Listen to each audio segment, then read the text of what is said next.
ಶ್ರೀಮದ್ಭಗವದ್ಗೀತಾ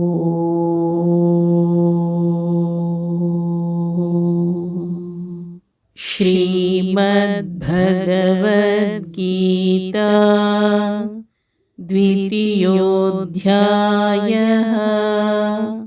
ಎರಡನೆಯ ಅಧ್ಯಾಯ ಸಾಂಖ್ಯಯೋಗಃ ಸಾಂಖ್ಯಯೋಗ ಅಧ್ಯಾಯ 2 ಶ್ಲೋಕ 71 ಶ್ರೀ ಭಗವಾನ್ ಉವಾಚ ವಿಹಾಯ ಕಾಮಾನ್ಯಃ ಸರ್ವಾನ್ ಪುಮಾಂಶ್ಚರತಿ ನಿಸ್ಪೃಹಃ ನಿರ್ಮಮೋ ನಿರಹಂಕಾರಃ ಸ ಶಾಂತಿಮಧಿಗಚ್ಚತಿ.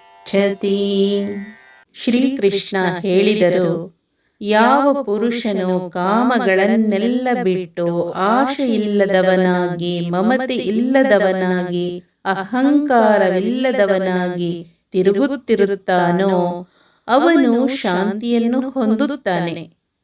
ಯಾವನು ಎಲ್ಲ ಬಯಕೆಗಳನ್ನು ತ್ಯಜಿಸಿ ನಿಸ್ಪೃಹನಾಗಿ ನಾನು ಮತ್ತು ನನ್ನದು ಎಂಬ ಭಾವನೆ ಇಲ್ಲದೆ ಓಡಾಡುವನೋ ಅವನು ಶಾಂತಿಯನ್ನು ಪಡೆಯುತ್ತಾನೆ.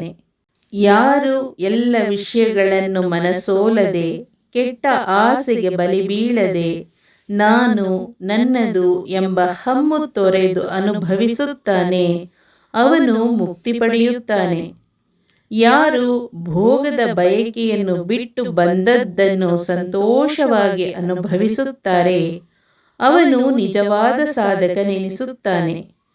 ಸೀಮಿತವಾದ ಆಹಾರ, ನಿದ್ದೆ ಮತ್ತು ಮೈಥುನವನ್ನು ಅಭ್ಯಾಸ ಮಾಡಿಕೊಂಡು ನಿರ್ಭಯವಾಗಿ ಸಂಪೂರ್ಣ ಭಗವಂತನ ರಕ್ಷಾಕವಚದ ಜ್ಞಾನದಲ್ಲಿದ್ದು ಆಸೆ ಆಕಾಂಕ್ಷೆಗಳಿಗೆ ಬಲಿ ಬೀಳದೆ ಯಾವುದೇ ಏರುಪೇರುಗಳಿಗೆ ವಿಚಲಿತನಾಗದೆ ಬದುಕುತ್ತಾನೆ ಅವನು ನಿಜವಾದ ಮನುಷ್ಯನೆನಿಸುತ್ತಾನೆ.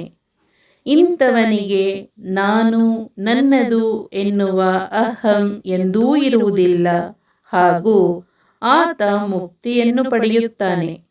ಹರೇ ಓಂ. ಶ್ರೀಕೃಷ್ಣಾರ್ಪಣಮಸ್ತು.